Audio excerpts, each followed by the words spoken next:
Families, welcome back to my channel. কেমন আছেন আপনারা? আশা করি ভালোই আছেন, আমিও ভালো আছি। এবং আমার তরফ থেকে সবাইকে হ্যাপি নিউ ইয়ার। তো দেখতে পাচ্ছেন আমরা রেডি হয়েছি। রেডি হয়ে আমরা এখন একটু বেরোবো, কোথায় যাচ্ছি এবার নতুন বছরে।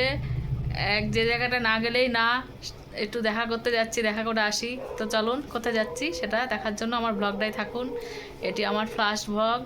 তো ভালো লাগলে লাইক কমেন্ট শেয়ার অবশ্যই করবেন। তো চলুন বেরোই এবার। 2000 years later. এইবার আমরা শুরু করেছি যাত্রা। চললাম ঠাকুরের যাওয়ার উদ্দেশ্যে মন্দিরে, দিল্লির ফেমাস বিড়লা মন্দির এবং তার সাথে দেখব কালীবাড়ি মন্দির। তো চলুন, আমরা প্রায় আধা ঘন্টা ধরে, মানে আধা ঘন্টার বেশি আমরা রাস্তায় দাঁড়িয়েছি। মানে এত ট্রাফিক জ্যাম, আর ক্যাব বা র্যাপিডো কিছুই মিলছিল না। তো এই দেখুন, আমরা পৌঁছে গেছি বিড়লা মন্দির, দিল্লির বিখ্যাত বিড়লা মন্দির, যেটি লক্ষ্মীনারায়ণ মন্দির নামে পরিচিত। এটি নির্মাণ করেছিলেন ঘনশ্যাম দাস বিড়লা 1939 সালে। এর উদ্ঘাটন করেছিল মহাত্মা গান্ধী, কিন্তু মহাত্মা গান্ধী একটা শর্ত দিয়েছিল যে এই মন্দিরে জাতি ধর্ম নির্বিশেষে সবাই যাতে প্রবেশ করতে পারে, সেই শর্তে তিনি এটি উদ্ঘাটনে এসেছিলেন। আর এই মন্দিরে না ক্যামেরা অ্যালাউ নেই, মোবাইল ফোন। ভিতরে এত সুন্দর ডিজাইন নকশা করা, সব ধরনের ঠাকুর রয়েছে। বাবা শিব আছে, লক্ষ্মীনারায়ণ তো আছে, বিষ্ণু আছে, তারপরে রাধাকৃষ্ণ।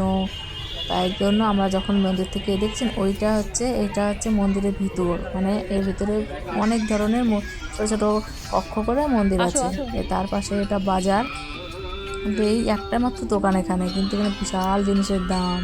আমি তো কিছু নিইনি। তো এই সাইডটা হচ্ছে পার্কিং, যারা বড় বড় গাড়ি করে আসে তারা ওই সাইডে পার্কিং করে দিয়ে এই সাইডে মন্দিরে ঢোকে। তো এরপর আমরা তার পাশেই 300 মিটার দূরেই আমরা মা কালী মন্দির, যেটা দিল্লির কালীবাড়ি মন্দির নামে পরিচিত। তো চলুন যাই উপরের দিকে এবার। তো যে আমার হাজব্যান্ড যাচ্ছে সামনে, আমি পিছনে পিছনে যাচ্ছি। তো এই দেখুন, এটা দিল্লির কালীবাড়ি মন্দির। এখানে তো কালী পুজোর সময় প্রচুর ভিড় হয়, কিন্তু আমরা সেই সময় ছুটি পেয়েছিলাম না, তাই জন্য আমরা যেতে পারিনি। তো আজকে এই মন্দির দর্শন দিয়ে আমরা নির্বাস শুরু করলাম। ভগবানের কাছে চাইলাম যে সবাই যেন ভালো থাকবেন। তো আমার ভিডিওটা ভালো লাগলে লাইক